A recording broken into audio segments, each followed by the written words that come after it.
right, guys, and to put the king cobra back, Rylee's gonna jump up and she's gonna handle this king cobra, so just go ahead and... Welcome back, everybody, and today's video is all about Rylee learning how to handle venomous snakes. So if you guys didn't know, this is the hot camera girl you guys see on every single video and the reflections of those cages. But Rylee has been filming for me for probably like 7 months, a year, a long time. So Rylee has been watching, she's been picking up, she knows how to clean all the enclosures, she knows how to do husbandry, feed, all stuff like that. So what she's gonna do now is learn how to handle. So we're gonna start her off small, maybe with some small cobras, smaller viper, and we're gonna work her way up. Now, she's not just gonna jump out here and start free handling or start tailing venomous snakes, but we are gonna get her started. So we're gonna get her comfortable with the snake hook, comfortable with the snakes. We're gonna have her go put on some shoes because those aren't gonna cut it. You can see I'm wearing boots, so it's all about safety. So we're gonna put on sneakers, we're gonna use snake hooks, we're gonna be super aware, only handle certain species because it's gonna be ball pythons. Yeah, we can start with a ball python. It's her first time handling venomous snakes, so we gotta take it slow. And another thing we're gonna do in today's video is we're gonna be decorating all of these enclosures. Now, the small guys really don't need to be cleaned, so Rylee's gonna handle some just for training purposes. Our arboreal snakes don't need to be cleaned either. But as you can see in the king cobra cage, we got poop over there, we got poop over here, Mr. Feisty over there, where we got the Gaboon viper took a poop and the Tzabcan took a poop. So we're gonna be handling all these monster giant venomous snakes, and we're also gonna be handling our newest coastal taipan, which is super freaking dangerous. So we're yet to handle the snake, but we're gonna handle him this video because he's gonna get this log and a couple little plants. So there's nothing left to do but jump right into it. Guys, don't go anywhere because we're gonna start off slow. We're gonna move from the right side of the room all the way to the left. And the more left we go, the more dangerous. So over here we got the king cobra, the coastal taipan, the leucistic monocled. So as we move our way down these cages, it's gonna get more and more dangerous. And Rylee is gonna handle the biggest snake at the end of this video. So don't go anywhere so you guys don't miss it. Come on in. Ready to go. I thought you were gonna wear sneakers. Just like your boyfriend with the boots, which is honestly a lot better than just cloth mesh sneakers because these guys are real alligator leather. And a viper or a small cobra is gonna have a hard time biting through. Man, those are some nice boots. Let's go. So we're gonna jump back and forth. First, I'm gonna handle the Gaboon viper. We're gonna decorate his cage. Then we're gonna start Rylee off with some non-venomous snakes. Then we're gonna handle another snake. Then we're gonna start her off with a baby cobra. Then we're gonna handle another snake. Then we're gonna start her off with a bigger cobra, and so on and so forth. And I saw that he pooped, and I think we got a fang in his poops. So a cool thing about a lot of venomous snakes is when they bite their rat and when they swallow, sometimes the fang will break off, and they'll actually end up pooping it out. And I think we got a fang in there, which is gonna be awesome, because this snake has the longest fangs out of any venomous snake in the world. So getting a Gaboon fang as a little souvenir would be really, really cool. All right, and a cool thing is hopefully we can get one of those Ugandan rhino vipers from Ryan. This year is a male, but hopefully we can get a female Ugandan rhino viper, breed it to this big male Gaboon viper, and make one of the best Gabinos in the entire world. You gotta be careful. Gaboon vipers look super chill. They're really, really slow, except for when they strike. So a Gaboon viper, you can think, oh, he's not mad, he's not gonna strike, then boom, in the split of a second, they'll bite you in the hand. No way. Look at that. Just look past the poop, but look at that. That right there is that Gaboon viper's fang. How cool is that? Now, how fangs work, they're kind of like a hypodermic needle. So this fang right here actually has a hole. It's hollow. It's got a tube going from this side all the way to the tip where it releases the venom. So they squeeze their venom glands, it'll go all the way through, and you can actually see that little slit. So the venom will actually come out right from on top, right there on the tooth. So look at that, a Gaboon viper fang. How cool is that? All right, Gaboon viper's cage is all nice and clean. She blessed us with a nice thing. And listen to that hiss. I think Gaboon vipers have one of the loudest hisses out of any venomous snake. And I can tell this is a male Gaboon viper by the tail. Now look how long that tail is. So her vent starts right here and her tail is like 6, almost 7 inches long. A female's tail would be about that short. So that's how I can tell this right here is a male Gaboon viper. We got his cage all nice and clean. We got his plants in there. Let's see if he likes it. So this little guy's already got a gator skull in his enclosure. So we're not really gonna add any wood that should be enough for him to shed. But we might go ahead, we might silicone these plants to the floor, and we're also getting backgrounds for all these cages. So my good buddy Brandy just made and shipped out a background. So you guys will be seeing the new backgrounds in the next video. But that right there is the Gaboon Viper. Let's move on to Rylee. So this video is all about Rylee learning. So we're gonna learn with the least deadliest snake in this room, which is Rocky. Let's go over there. And we got our picture wall almost all the way done. So at the next reptile show, we're gonna add a picture. But we got all of our photos up. Cages are being decorated. Lights are up. The snake room is looking real good. Okay, you ready, Rylee? Yes. Okay, now grab a snake hook. Any snake hook. Like a medium-sized one. That's too big, right? Yeah, that should work. Okay, now I want you to treat this snake like it's the most deadliest snake on earth, okay? Okay. All right, so you're gonna go ahead. You're gonna open up that top bin.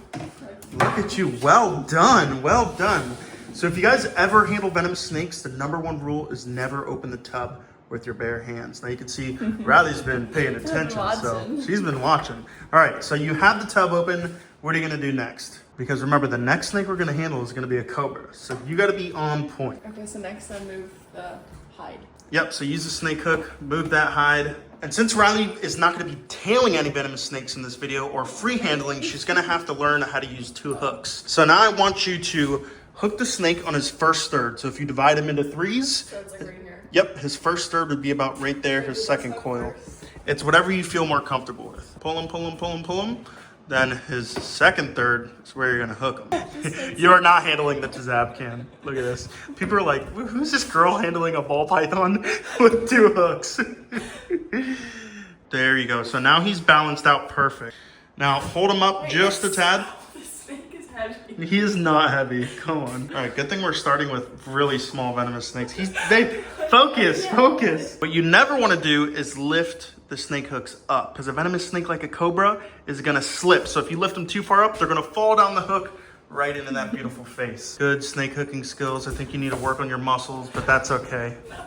So right now we're gonna take a break from Rylee's training and we're gonna handle this Tazab can. Now after the Tazab can, Rylee's gonna go ahead and she's gonna handle her first venomous snake. Now, the Tazab can is the reddest snake, and that's why I chose to put these really red flowers in this enclosure, because it's gonna contrast very well with his skin. So let's flip his hide. We're actually gonna have to do some custom hides too, especially for the King Cobra and soon for the Tazab can, because he's just getting too big. All right, so you can see head, first third is about right here. I'm gonna go ahead and I'm gonna hook right there. Now while I'm handling the snake, I'm gonna kind of be teaching Rylee. So if I'm gonna tail the snake, I want his tail to go through the hook. I wanna go past that first third all the way down to the last third. Once I have a good handle on his tail, I can go back up to the front, wait for him to slither until I'm right there on his first third. Then I can lift that giant, almost 6 foot long Tazab can up. Now this is a super heavy snake, so you really want to make him feel supported, but look at that snake. That is by far the longest rattle of any venomous snake I've ever had. Not because of the amount of rattles, but just because of the sheer size. You can see it's already breaking right there. So when this guy breaks off his rattle, hopefully he doesn't, but if he does, that's gonna be another cool souvenir. You're looking at a rattlesnake with potentially having neurotoxic venom, which is really, really not good. So close him up. Let's decorate his cage. Now you can see we're just spot cleaning today. You can get away with about 2, 3, maybe 4 spot cleans before you want to change the entire bedding. Because even though we're changing the spot, this snake has been slithering around, going in the poop, spreading it all around. So you really only want to do, I like to do around 2 to 3 spot cleans, then I change all the bedding. Ooh-wee. You said that ball python was heavy? Try handling this big guy. No thanks. Oh, look at that, look at the plants. Look at how it contrasts with the red on her skin. Now I think once we get a background and a nice rock or a nice log in there, this is gonna be a really cool enclosure. A perfect enclosure for this rattlesnake. She'll probably live in here for the rest of her life. If she does get upgraded, hopefully this company will make a 7-footer and then we can upgrade her into that. But I think this 5-footer is just perfect for that rattlesnake. Okay, Rylee, you're up. You ready to handle a baby cobra? Yep. Okay, let's do it. Okay, just kidding. Before we throw you on a cobra, I think vipers are a lot easier to handle. So we're gonna start Rylee off with the blue Intillaris. Now this blue Intillaris is going into shed. She's pretty calm right now. She's not that big of a viper. So I think this is gonna be a good learning viper right here, because she's gonna keep you on your toes, because she's gonna strike. She might move a little bit, but she's really not that bad. And the venom on a blue Intillaris isn't the worst. I mean, there's stories of guys getting bit by blue enceladarises and not even getting antivenom. So I think you'll be fine if you get bit. So let's start with the blue enceladarises. My mom's gonna literally die. Yeah, Riley's mom is not a fan of this video, but guess what, Sylvie? We're doing it anyway. Now that we're moving the venomous snakes, typically I would say use a smaller hook, but we're just gonna go ahead, we're just gonna use the longest hook I have. I need two. Just for safety reasons. It's like trying to operate new hands. Yeah, right? All right, so this is actually gonna be a little bit difficult because she's gonna get wrapped up in that log. But I would just go ahead and just try to scoop right there or scoop right there and just, we're going to see which direction she goes. Right there, right here? Yeah, right there. Just try to hook her underneath. There you go. See how she has a loop? Hook right there. Oh, it is hard, right? Like, it looks easy when I do finger. it. I would say a snake hook is just an extension of your hand. Good job, Rylee. Now you're going to pull this up and out. Yep, bring that one underneath. And you always want your hooks spaced out. You don't want them right next to each other. Now you're gonna lift up. Now see your hook sliding out. Look how beautiful that snake is. Wow. Now it's just slithered off the hook. So you're gonna go one hook there. The other one right there. Pull her up, up, up, up, up. All right, now look at me. Look at that. Yeah, this one's way better than the other one. Way better than that little Cobra. So that little Cobra, which Riley's gonna handle next, is an absolute psycho. But look at that blue enceladarises. Great job, Rylee. I mean, I've seen volunteers, grown men, that are worse at handling snakes than you. So there we go. We got the blue enceladarises out. I think you're learning well. You're learning fast. Let's go ahead. Let's just throw her back in because we really don't have a real reason to get her out or to clean her cage. Perfect. It's all about not being in a rush. If you go in there and you just start raking the snake and hooking the snake, and the faster you are with the snake, the faster and more aggressive it's going to be with you, or defensive. Good job. What are your thoughts, huh? It's a forearm workout, right? Yeah, it's a horror. My arms were shaking after the end. I was like, all right, guys, now we have the albino western diamondback rattlesnake. This rattlesnake is a lot more mean than that last one we just pulled out. Okay, now there's no poop in this enclosure, but we gotta add the plants. So we're just gonna take her out real quick, add those plants, and she'll be all good to go. And do you guys remember in every single YouTube video, this snake was rattling its head off? When we put her in a vision cage with, I think, just more space, she was able to see us and we just weren't scaring her. I don't know what the deal was, but she doesn't rattle at all anymore, which I actually love because I was actually gonna get rid of her and get an albino eastern. But in my opinion, honestly, the same as an albino eastern. Especially when they're albino, you don't even really see the pattern that much. And this right here is a nice albino western. But let's see if I can get her out. Oh, wait. You can see right when I touch her tail, she goes looking back to bite. But, okay, now she's rattling. But have a go at that. The albino western diamondback. She's like, no, don't throw me back in the tub. As you can see, that albino is the most yellow snake we have. Oh, look at that. King Cobra taking a drink. Get in there and take a drink. Look at that, guys. I mean, you don't see that often, snakes drinking. All right, guys, that albino western is the most yellow snake we have. It's a really yellow albino compared to the super white leucistic. So we're gonna take our most yellow plants we have right here, and we're gonna put it in that cage.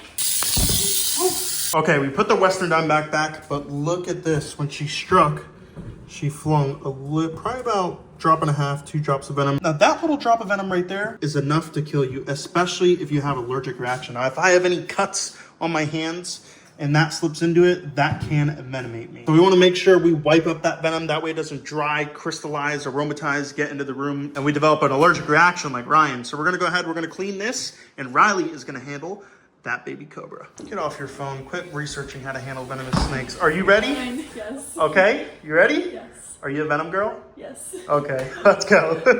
Venom. Okay, go ahead. Choose your safety tool of choice. Choose right? something long.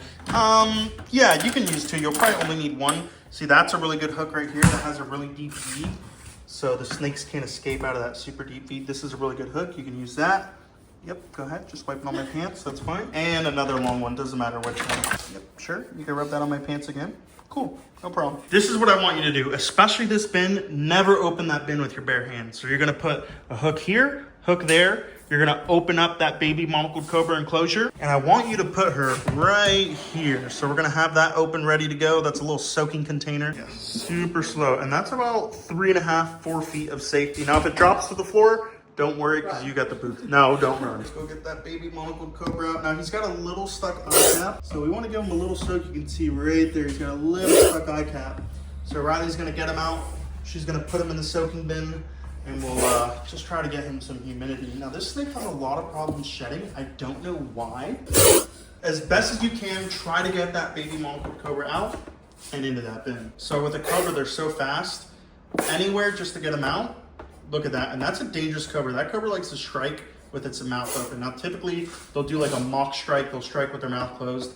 But if this cobra hits you with a strike, you're getting bit for sure. Now I learned something with this cobra, the faster you are, the better. So just lift her up, up, up, up, up. Right there, lift her all the way up, up, up, up. That's okay. Right in the water.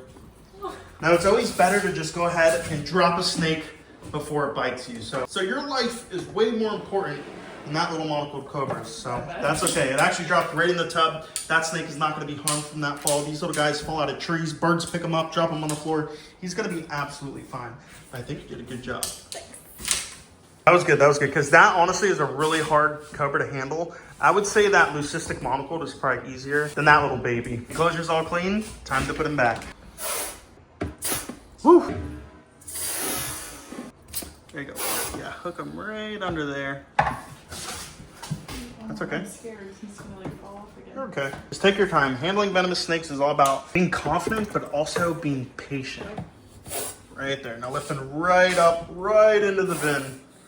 Perfect job. No, no, no, no, no. No. That's okay. I got him. I got him. All right, hold on. Don't close it. I'll close it. What do you Piece think? of cake. Right? But a lot harder than the blue and Solaris. Yeah. So a lot faster. the elapids just moved, and that's why I think elapids should probably require more hours if you want your permit. But yeah, a completely different thing than a viper. It depends on which viper, but a blue and Solaris compared to a monocled cobra is a world of difference. But I think you did a really good job. Thanks. All right, guys. Now, typically I say this is the most dangerous thing we're going to do, but since I got that coastal taipan, this is definitely not the most dangerous, but this is still very, very dangerous. Now, this right here is a Malaysian king cobra. This is Shatid, and I always say, oh, she's not that bad. She's getting better. She's getting better. Now, I think the bigger she gets, the more feisty she's getting. I mean, this king cobra is no joke, but it seems like she's having a good day today. So I'm just going to try to be super gentle, super careful, and we're going to put her in a cage right above her. So no handling much. We're just going to give her a little tap on her tail, see if we can convince her to go in that cage. We had a little stuck shed on the tip of her tail.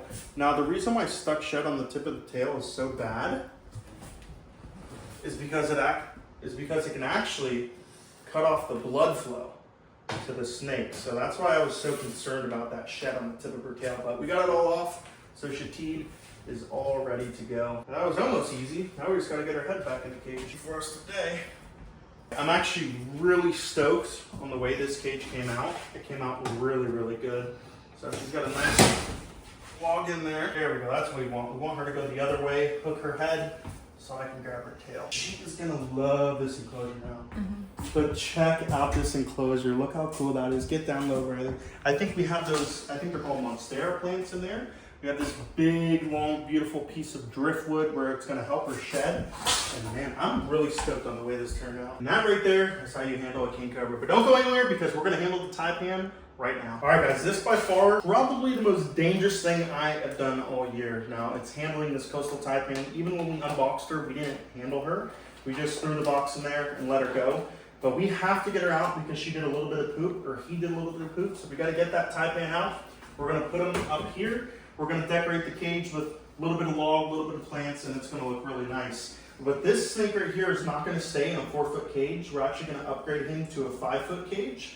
But just in the meantime, this is all we have, and this is actually more than enough for him. But this is extremely dangerous. This is the world's 3rd most venomous snake on the entire planet. This is known as the killer of the cane fields because it kills so many farmers in Australia working in the cane fields. So this snake is no joke. I have to get some blood flowing from my body to my brain and take this very seriously. Now, the hook of choice I'm going to use is this right here. This has a deep curve, deep U, so it's going to keep that taipan locked in there so she doesn't slide back or try to jump. And we're going to make it really simple. So we're going to put her right up there. Now, the reason I put this snake down low is because if she shoots out of that cage and bites me, I want her to bite me down low on my legs or on my feet. Not on my chest, not close to my heart and my brain, because I'll die quicker that way. We're going to take it very slow. We're still in the learning process with the snake. We don't know how this snake is gonna act. We don't know if she's super defensive, super aggressive. We don't know if she likes to bite, likes to fly out. Riley's gonna be very careful. If she's gotta go on that side of the room, she's gonna go on that side. There's no way to find out how he is unless we go ahead and take him out. But this is absolutely an expert level snake. You're not gonna get this snake unless you've been working with venomous snakes for years and years and years. So we're just gonna give him a little touch. Now that's pretty good, so he's not reacting much to the touch. If he was really skittish, you would see him freak out when I touch him. But I also don't want to move much like I just did because that can scare the snake, just like a black mamba. You want to be rock solid still. Was the snake caught in the wild or is someone's pet? So this snake was captive born bred out of Europe from one of the top breeders. So the gentleman who had this snake had an amazing snake collection and actually got out of venomous snakes. Now, a good reason to get out of venomous snakes if you're keeping dangerous stuff like this, let's say you're getting older, your reflexes are getting slower, you're not going to want to keep the world's most venomous snakes like this coastal taipan. So, as far as I can see, he's really not too bad. We just want to get most of his body out, but I got to be careful because this snake will slingshot back up and bite me in the hand in the split of a second. So what I'm going to do is I'm going to try to get a hand on his tail, and hopefully when I grab him, he doesn't act too crazy.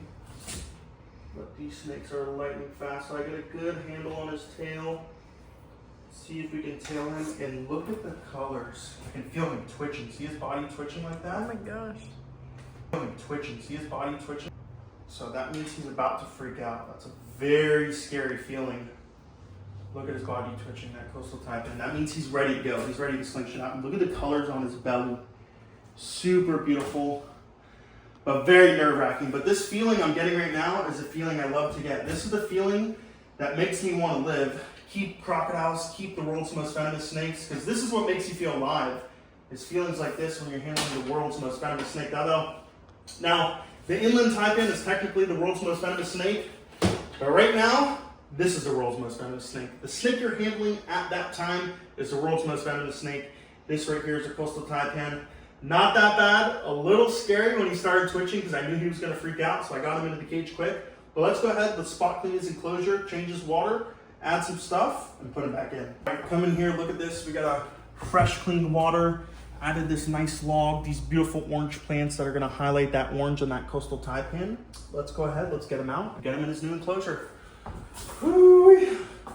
So nerve-wracking. I can't tell you the feeling I get from this snake. Now, it might not look like much sitting at home because the snake really doesn't look like much, but when you're an expert on snakes and when you've been around them your entire life researching, I did a video specifically on taipans, researching their venom composition, how many people have died, and this snake right here is no joke. Now the inland taipan is the world's most venomous snake, but no one's ever died. But the coastal taipan, many people have died from this guy. So it is not a snake to take a bite lightly by. Look at that. And I actually don't even think there's any antivenom. Now, most of the snakes I have, my buddy down the street has most antivenom for, but I'm almost positive that he does not have antivenom for the coastal taipan. So give him a little tap, and look at that. He is going to love his new enclosure. Close that and immediately lock it. Beautiful, beautiful cage. I mean, guys, look at the difference with the logs. This cage, all done up. We just need a background. We have the King Cobra cage, all done up, just need a background. But look at the ones with the logs versus just the plants. So we definitely need to get more logs in here and suit these cages up. All right, guys, now we're done handling the venomous snakes. If you guys enjoyed today's video, don't forget, hit that bell, like, comment, the most important part, subscribe to the channel. See you next time.